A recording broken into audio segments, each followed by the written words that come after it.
Night Sports That's Show. right. High Desert Highlights, and joining me, of course, is Steele Haugen. Yeah, and Peyton, I know we're both excited to bring more coverage to sports every night here at 11 o'clock. I know, the start of something great. Steele, you were live tonight at our featured game of the week, and that was West Albany in town to take on the Lava Bears of Bend High. You predicted a high-scoring game at the beginning of the night, so how did it all turn out? Yeah, well, that weather, I think, played a big factor. The smoke wasn't quite sure. There was a lightning delay at some point, so that game was pretty delayed. Not as high-scoring as I thought, but you know what? Let's just see the game for ourselves, go straight to the action, because it's better if we just watch it.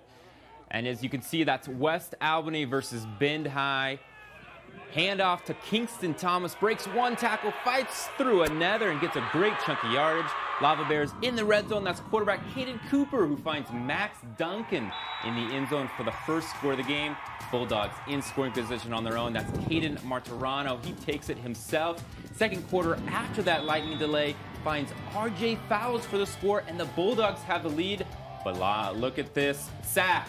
Fumble by Lewis Knapp. They recover it. They want a big play. They get a big play, and they get one here. Cooper with a perfect pass to Carpentine, and that leads to a field goal right before the half. And the Lava Bears have a strong second half to help defeat West Albany 23-14. They move to 2-0 on the year and take on Canby Thursday at 7. All right, good game there. Steele just across town. The Wolfpack taking on Pendleton at home. Caldera looking for its first win of the season against the 1-0 Buckaroos. Pendleton jumping out to a 14-7 lead in the second quarter thanks to this explosive check down. Look at that speed off the line, breaking out for 6. A scoop and score a few minutes later would have added to that lead, but the Wolfpack came roaring back. Tommy Morris finding Griffin Sanchez to knot it right there at 14.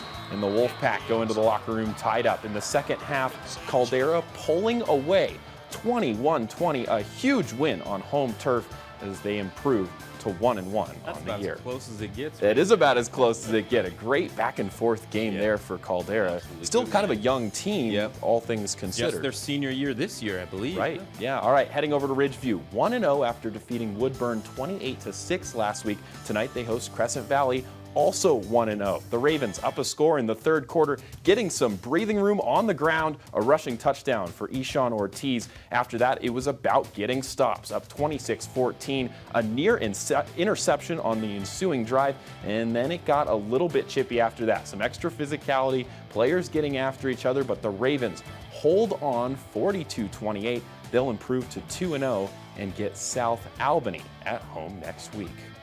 Yeah, big win for Ridgeview, too. At home, we got a couple of home wins tonight for them. I know. Well, the Panthers at home against Cascade in their season opener, looking for another win here in town. In Redmond, well, they got off to a slow start. The Cougars pounded an early pair of touchdowns on the ground and really never looked back. A couple more scores before entering the halftime locker room. The Panthers really struggled to move the football all night, turning it over on this next play here, and that's about all she wrote in that one. Redmond losing this one 47-13, and they'll start 0-1 on the year.